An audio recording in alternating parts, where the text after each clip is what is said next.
Hi everyone, welcome back to today's video. So today's video, I thought let's sit down, do a little mental health check-in. It's been way overdue. I haven't done one of these in months, and I said that I was going to do them periodically because it's important for us to check in with each other when it comes to mental health. My particular struggle the most is with my anxiety. My anxiety has been off the charts.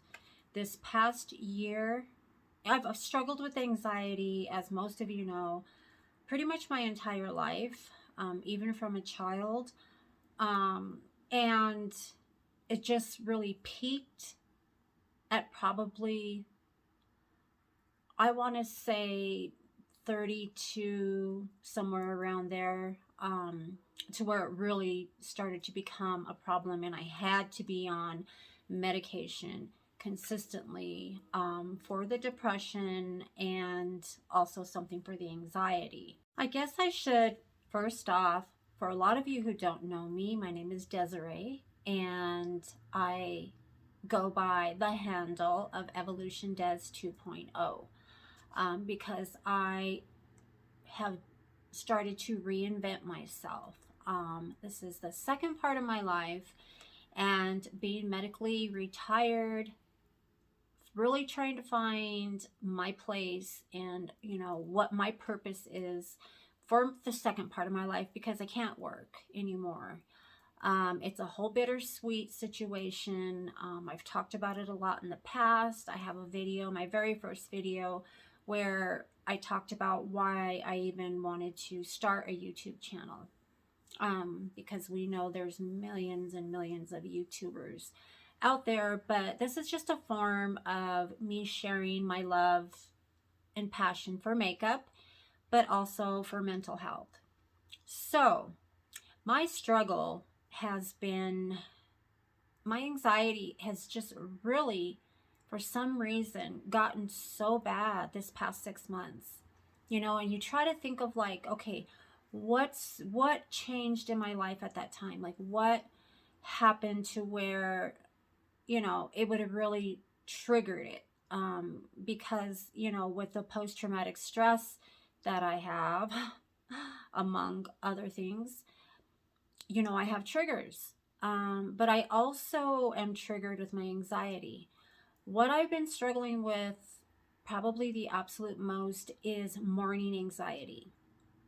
My anxiety is so bad, not every single morning, but I want to say at least 4 days, 5 days out of the week, I have severe anxiety as soon as I wake up.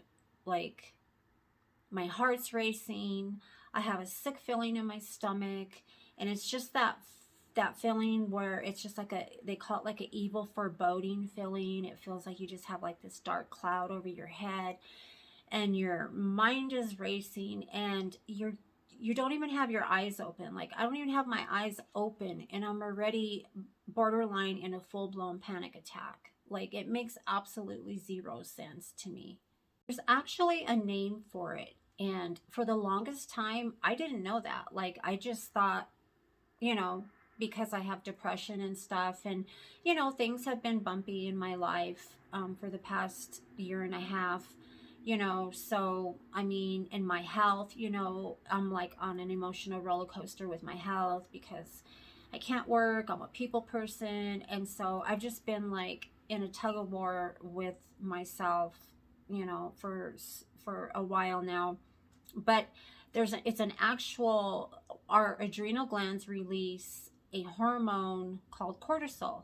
I'm not a medical professional, so please, disclaimer, I am not a medical professional. I am not going to give you medical advice. I'm just speaking from my experience, what I go through, little research that I've done. But it's a hormone called cortisol, and it's released. And it's released normally when you're in a state of fear, when you feel like you're in danger or you're in fear of something. For the average person, But also with the person who struggles from anxiety on a regular basis. Like I struggle from anxiety. I am on a medication called propranolol. I don't know, I can't ever pronounce it right, but it's for anxiety slash panic attacks. And they say that you can also take it if you're somebody who has to do public speaking, or if you're going to go for a job interview or something. They say that if you take it, it cures like stage fright. So it calms you to where you're not going to faint in front of a crowd of people, and it slows your heart rate down. It really does work. And so this hormone is released, and for somebody who struggles with anxiety, you know, on a day-to-day basis in your life, the first hour of the morning, the first hour upon from waking up, it's released the most in that first hour, and it's going to affect you the most in that first hour, which is why before I even found out what it was, you know, I always told people, like, it takes me a good couple hours before I start to feel okay. You know, I don't have that sick feeling in my stomach. It starts to fade away. My heart's not racing anymore. You know, I've even avoided drinking coffee in the mornings, and I love coffee, but instead I was just replacing it with like a cup of chamomile tea. Well, if you're a coffee drinker or even an energy drinker, chamomile tea is not like your favorite thing. You know, I like hot teas. I'm not one of those women who drink hot tea like 2 or 3 times a day. I wished I was, because I would probably feel a lot better because I drink the, you know, decaffeinated teas. So that's really good, and that'll slow your heart rate down. But I've also learned, like, you know, if you keep a journal by your bed before you even get out of bed, because this is when I usually feel the majority of it, I pray, of course, every morning religiously, no matter what, even when I wake up in the middle of the night. And that also can trigger your anxiety, you know, not sleeping well, having interrupted sleep. That's the worst thing for anybody. Interrupted sleep deprivation is one of the worst things for even just the average person. But you know, they say keep a journal on the side of your bed, and then when you wake up and you're in one of these episodes, you know, write down 3 things that you're grateful for. I always do breathing techniques where I breathe in through my nose for 4 seconds and blow out for 8 seconds, and breathe in, you know, for 4 seconds, and just do that. I do, like, you know, 3 sets of that. I pray, I talk to God, and I can usually calm myself down enough to get out of the bed to just start my day. But I added that to my morning regimen, is, you know, writing 3 things down that I'm grateful for, instead of waking up and saying, oh my God, like, what am I going to do today? You know, I'm home alone again. You know, you can only clean and do so much. I volunteer, I do other things, but I struggle with depression and anxiety. And that's just, I mean, it is what it is. And I deal with it. I'm on medication for the, you know, my depression as well. And I'm not saying it doesn't work. You know, there's really no cure-all. There's not a magic pill. I wish there was. But, you know, I have a whole bunch of different things. I call it a cocktail of things that help me get through my life, help me get through my days. Sometimes I have to take 1 hour at a time. Sometimes I go run into my prayer closet where I have set up in there just to spend time alone with God, you know, shutting out the world, no TV, no radio, no phone, no anything. And I just sit there.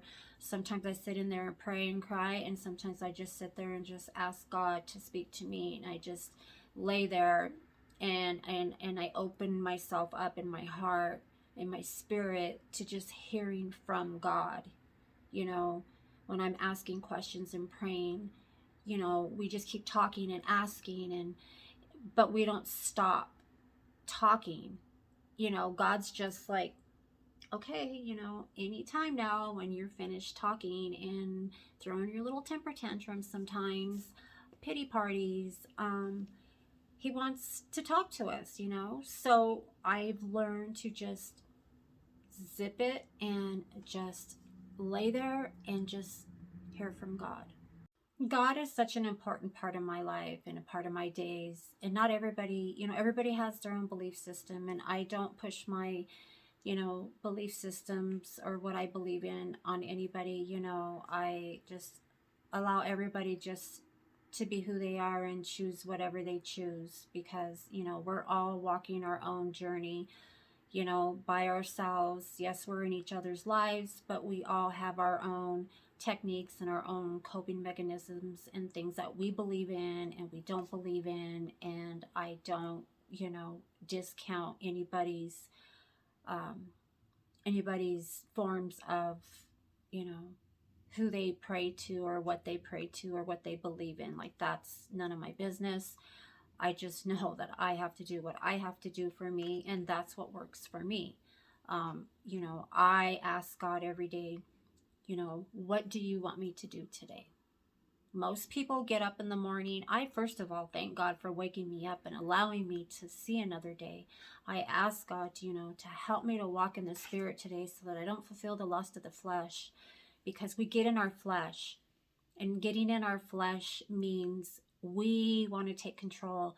We want to make things happen. We want to change people. We want to control people. We want to fix people. We want to, you know, manipulate our circumstances and make things happen this way and that way. Yes, we are in control.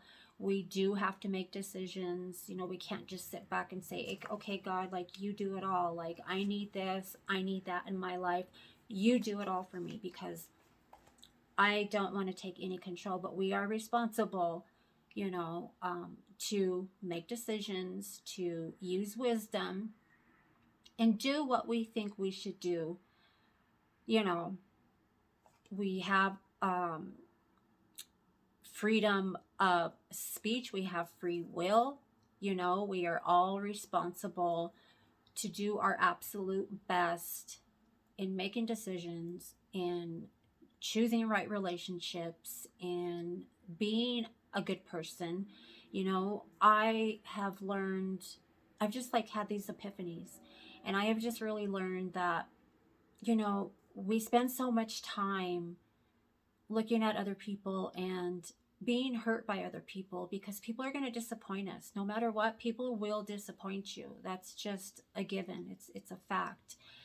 And, you know, I have really had to learn to put my faith and my trust in God. And I always have, but more so this past few months of really just getting out of God's way, you know? Let God handle this person or that person. Or if people are treating you badly, you know, and it's causing you to be depressed, and it's triggering your anxiety, and, you know, you want something to change and it's not changing, and you're praying about it, and you're like, well, God, why aren't you answering my prayers? Like, why should I pray about this thing when you didn't answer my last prayer? You know, it's really trust. It's really God's timing. Whatever's meant to be is going to be.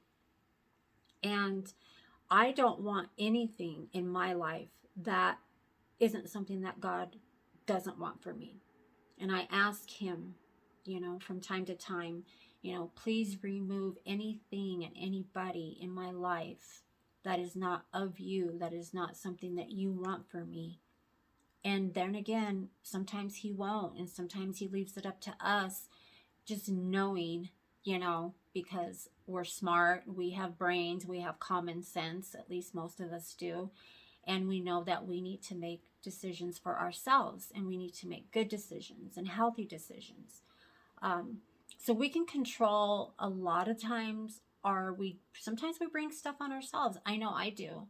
I know I'm guilty of bringing things on myself. I know sometimes I bite off more than I can chew.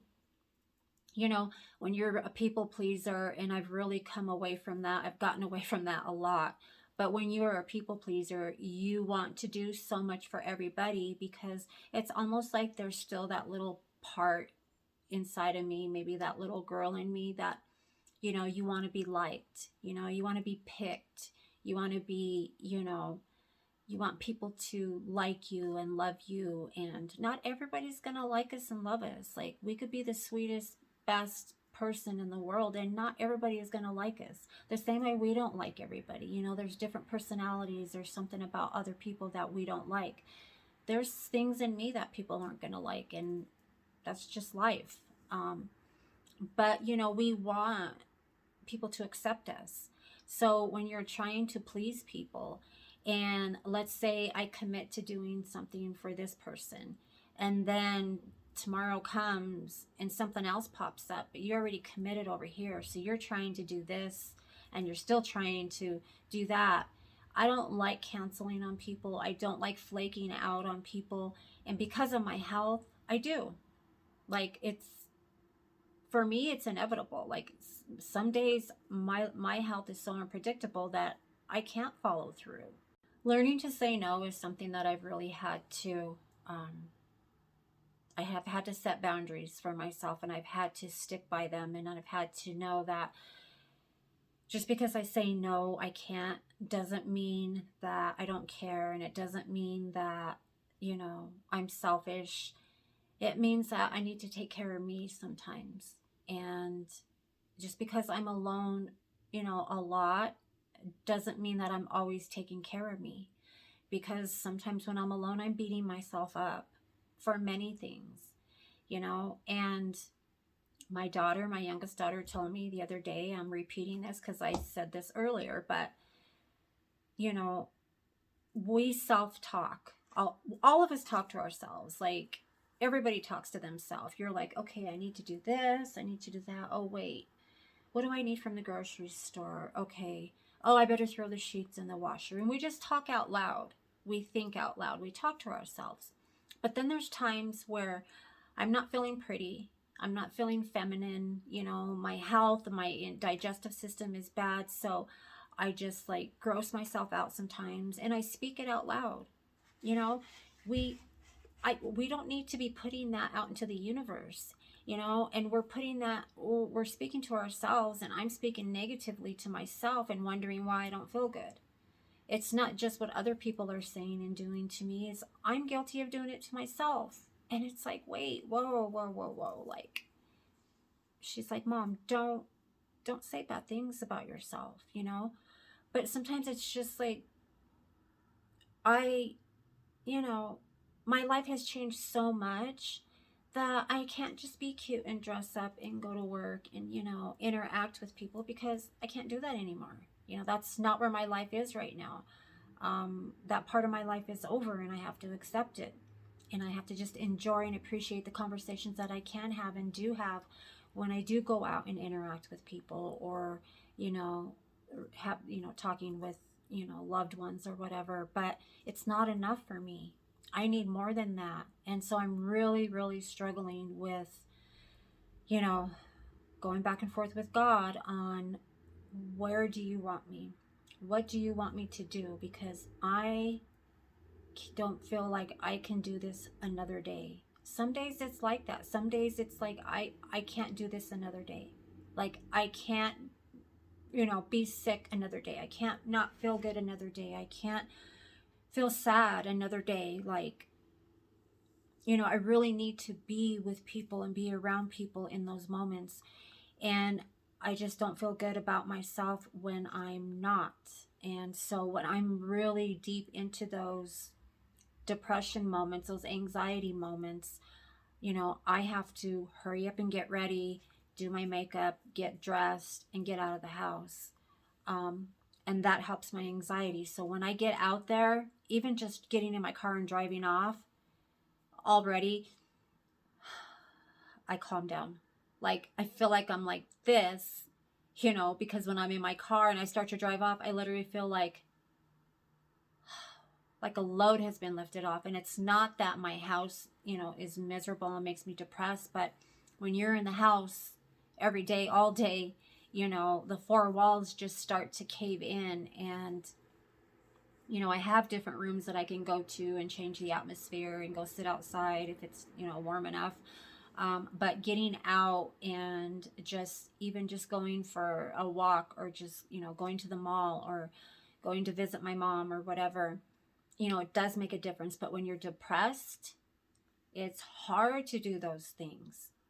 So it's like a catch-22. You're stuck between a rock and a hard place because, I'm having anxiety and I'm depressed and I'm sad and I'm lonely, but I'm too depressed to get out there and go to the gym. I'm too depressed to go sit and want to talk to somebody, because then I just it's like I want to be around people, but at the same time, my depression and anxiety won't allow me to. So it's been a struggle, and it's taken a lot of work to find balance. And that's, I think, the most important thing for me is finding balance. And I'm slowly doing that. We take 2 steps forward, 3 steps back, but I'm just going to continue to move forward. And that's what I do. That's what I've always done, more so now than ever. But this morning anxiety was just getting to be too much for me. And once I found out, it's a normal thing and the reasons that bring it on, I was just like, what can be happening? Of course, I have horrible dreams every night, weird dreams that I wished I didn't have, because I remember most details of my dreams, and they're very disturbing, some of them. They say people with post-traumatic stress disorder are very vivid dreamers. Okay, I sometimes don't even want to go to sleep because I'm afraid of what dreams I'm going to have, because I don't want to wake up with anxiety. And I'm just like, I pray every night, and if I wake up in the middle of the night, which I do most times, several times a night, but I can get back to sleep sometimes right away, and sometimes it takes me a little while, but I'll usually pray myself back to sleep if I can't. So anyway, I just wanted to have a little talk about anxiety and just what I've been struggling with. And if you're struggling with morning anxiety as well, that's what it is. And just learning different techniques. They say also, if you're magnesium deficient, that it causes anxiety and depression. So I've been taking magnesium off and on for a couple years now. Now I need to be more consistent with it, because as I do my research and I find, I've always done research, so I've basically been treating and healing myself. I've got great doctors, they've helped me a lot, but I've also been doing my own research. I always have been. I'm very proactive with my health, and you have to take your health very serious. Keeping up with my medical stuff, my mammograms, my MRIs on my breast. I have to keep up with that. So trying to keep up with everything while dealing with emotional and mental health stuff, it's a lot. It is a lot. It's not easy. Now, I'm not saying, oh, put a journal on the side of your bed, drink a cup of tea, write down 3 things you're grateful for, take a walk, all those things do work. And I'm not sitting here to say that it's easy, because it's not. I got to pull myself by the hair to do most of those things. But every little thing works. I mean, every little thing helps, Sometimes all of that, at the end of the day, sometimes I'm like, I feel really good. I feel really accomplished. I'm proud of myself. I got a lot done. Or, my attitude was positive and I wasn't looking at the negative, and, thinking about the 5 things that they did wrong to me, but not looking at the 150 things that they've done right to make me feel good. I've really had to self-reflect and really take a long, hard look at myself. I need to be a best friend. I need to be a go-to. I need to be a supporter. We need to be our best selves and stop waiting for people to complete us. We need to be a healthy half. We need to be a healthy person, a loving, a giving, a person who has compassion for other people. We look at so much about what other people are doing wrong, and we don't really take the time. I'm guilty of it myself. I try to, look at myself, check myself, and say I'm sorry, or just treat people better, or look at things differently. But I've struggled with depression and anxiety pretty much all my life, and I just pray and I say one day my health is going to be better. God is going to heal me. I am going to be completely delivered and set free. You know, I am a Christian woman and I'm strong in my faith, and but it doesn't mean that everything's going to be perfect when you are a Christian. You know, we are always going to have troubles and trials in our lives as long as we are in these fleshly bodies. Until the day that we go home, we are going to have struggles, and we have to try to get through those and have faith and trust and believe and take action. You know, make changes ourselves, depend on God, trust others, love others. They need to love us. You know, people need to reciprocate. We feed into others, they need to feed into us. You know, you can't pour from an empty cup. So like I said, I've just been, you know, really going back and forth with my anxiety and trying to find different things to help with it. You know, I do a lot of breathing. I take Epsom salt bubble baths every day. So that helps me because I do that every day, and I've done that every day since 2013.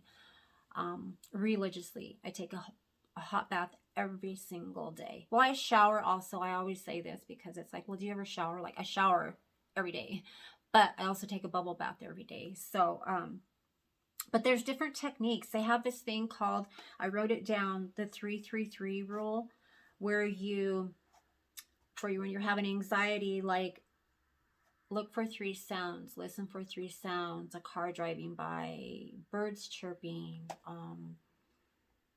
I don't know, your TV, music. Just listen for 3 things. Move 3 parts of your body. So move your foot, you know, move your arm or your hand or your head.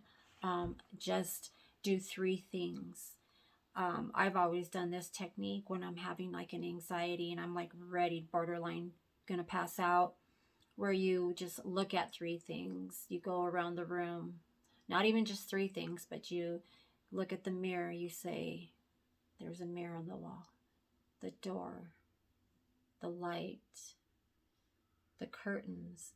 And as you're naming these things, your heart rate is slowing down. I know it sounds crazy, but these things really work. Like I said, journaling when your mind is going 100 miles per minute, you know, these things slow your heart rate. They slow down your thinking. And yeah, so also I've always been a very strong advocate for CBD because CBD also helps anxiety a lot. But if you don't believe in that, you know, I get it. Curcumin, I take curcumin with turmeric. So I take turmeric with curcumin because it helps inflammation that I have in my body, but that also helps with anxiety, the magnesium, vitamin D. We all need vitamin D. So in the wintertime, we're all vitamin D deficient. So you should take a vitamin D supplement. I'm not a doctor again, but it would be to your benefit if you took a vitamin D supplement. Vitamin C is also good for you. So yeah, that's going to do it for today's video. I hope that it was helpful. If you struggle with morning anxiety or just anxiety in general, let me know what you guys think. Pick my brain. Leave me your comments, your questions, your suggestions for me down below. And give this video a like if you found it helpful. If you liked it, you know, share this video with somebody that you think might benefit from it, and subscribe to my channel if you have not already. It hasn't grown much, but I haven't really been putting too much effort. You guys know why now. The struggle is real, but I'm trying. Every day I try, and I have, you know, desires, and I really want to record videos, and I really want to get content out there. Some days it just takes all I have to get through an hour, which is kind of why I've been kind of MIA, and I just kind of pop in here and there. But I'm trying really hard to be more efficient and to be more, you know, present and consistent and just trying to keep routine. It's very important when you have post-traumatic stress and anxiety to have routine. So I'm really trying to just balance everything, find balance, and love myself, you know, and talk good to myself. So you do the same thing, love yourself, you know, spend time, do self-care. It's okay to say no to people, and you don't even have to explain why. Just because you need it, because you can't do it, because you come first. So if you're not healthy and you're not good, nobody's going to be good, and you can't help anybody. So I love you guys. I appreciate you. Thank you so much for taking the time to listen to my long ass videos. But I just hope that it helps one or two people. I've done my job if it did. So I love you, and I look forward to seeing you in my next one. Bye, guys.